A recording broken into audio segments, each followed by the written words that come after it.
ابھی جس مقام پر ہم لوگ حاضر ہیں، خلد آباد کا یہ علاقہ، خاص طور سے یہ احاطہ عاقبت خانہ یا عاقبت آباد کے نام سے مشہور ہے۔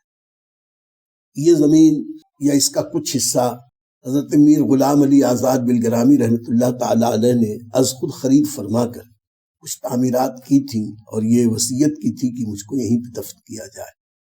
یہاں پہ خاص طور سے دو بزرگوں کے مزارات بہت مشہور ہیں، ایک حضرت خواجہ امیر حسن ابن علا سنجری رحمۃ اللہ تعالی علیہ، تو ایک تو حضرت امیر حسن دہلوی رحمۃ اللہ تعالی علیہ ہے، اور دوسرے میر غلام علی آزاد بلگرامی کا آستانہ مبارکہ ہے، جن کی تاریخ تو میں بہت بار بتا چکا۔ مختصر میں اس وقت یہ سماعت کر لیں کہ ہندوستان کے مشہور ترین زیدی سادات کا خاندان، جو حضرت زید ابن امام زین العابدین کی اولاد میں جو سب سے پہلے بزرگ ہندوستان آئے، میر سید محمد سغرا واسطی بلگرامی رحمۃ اللہ تعالی علیہ، جن کا آستانہ بلگرام میں ہے، اللہ نے ان کی نسل میں بہت برکت رکھی، اور تقریباً 800-850 سال سے ان کے خاندان میں علم، عمل، تقوی، پرہیزگاری، روحانیت، شریعت، طریقت، اس کی برکتیں ہر دور میں رہی ہیں۔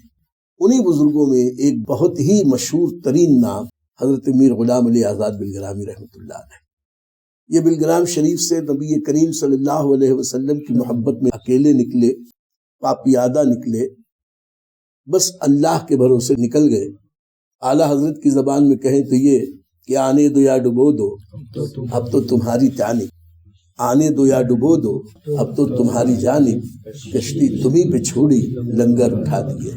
ان کے پاس کچھ نہیں تھا، لیکن پاپیادہ اکیلے بغیر کسی ساز و سامان کے سرکار کی یاد آئی، بس سرکار کی بارگاہ میں حاضری کے ارادے سے چلے۔ اور صحیح بات یہ ہے کہ نبی کا جو دیوانہ ہوتا ہے تو اس کو دیوانہ نہیں سمجھنا چاہیے۔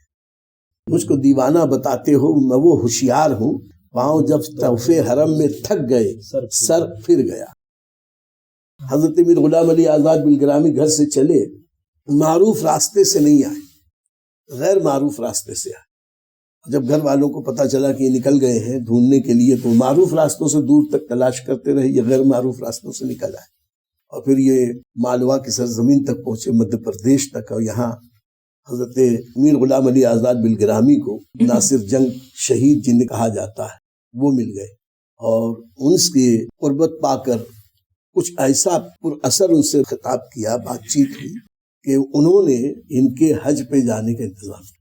پھر یہ حج کے لیے گئے، سال 1.5 سال وہاں رہے، اور پھر وہاں سے واپس آئے۔ پھر اس کے بعد وہ زیادہ تر اسی علاقے میں رہے، یہی دکن کے علاقے میں، یہاں تک کہ آخر عمر میں وہ اورنگ آباد میں شاہ مسافر رحمۃ اللہ تعالیٰ علیہ کی خانقاہ میں رہے، اور وہاں پر انہوں نے لوگوں کو پڑھایا، تعلیم دی، کتابیں بھی لکھی۔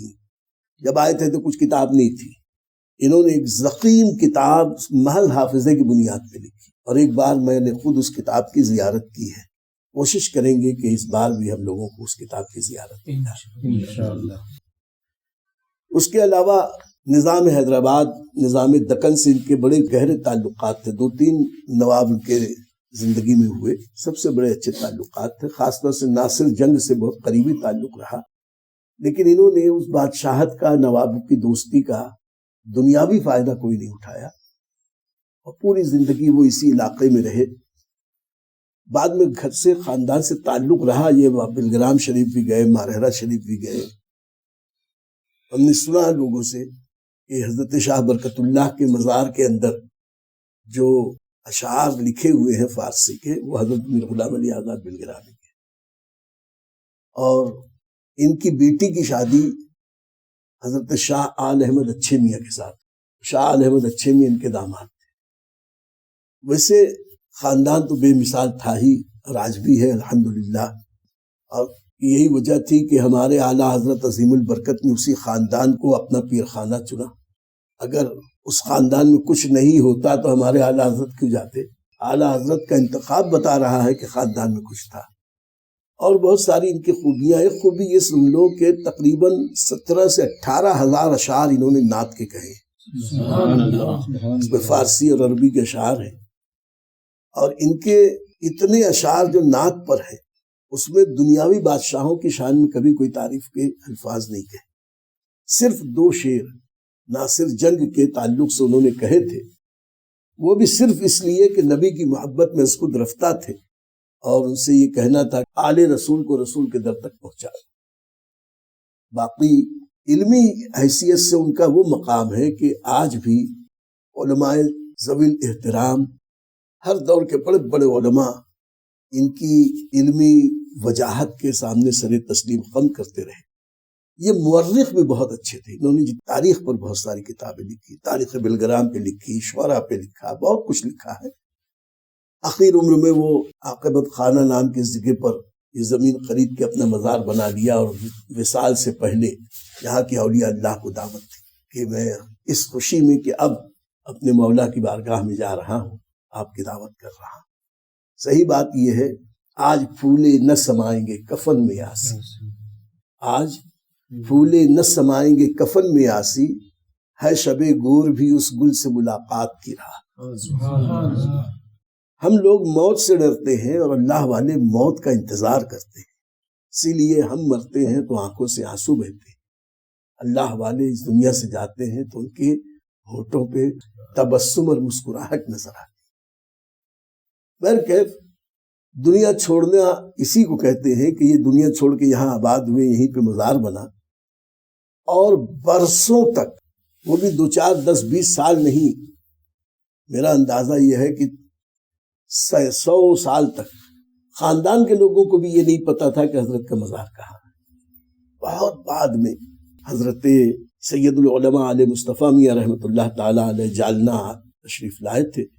وہاں سے مالیگاؤں جاتے جاتے یہاں سے گزرے، انہیں معلوم پڑا کہ امیر حسن دہلوی کا مزار ہے. فاتحہ کے لیے آئے.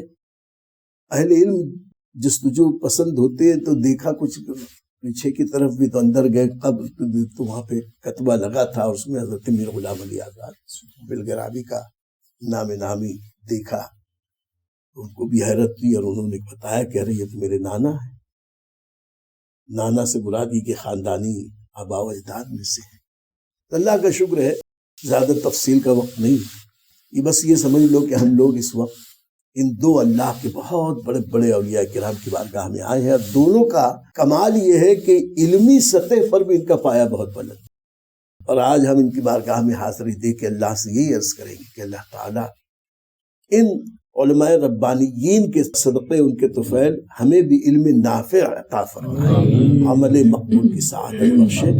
وآخر دعوانا ان الحمد للہ رب العالمین.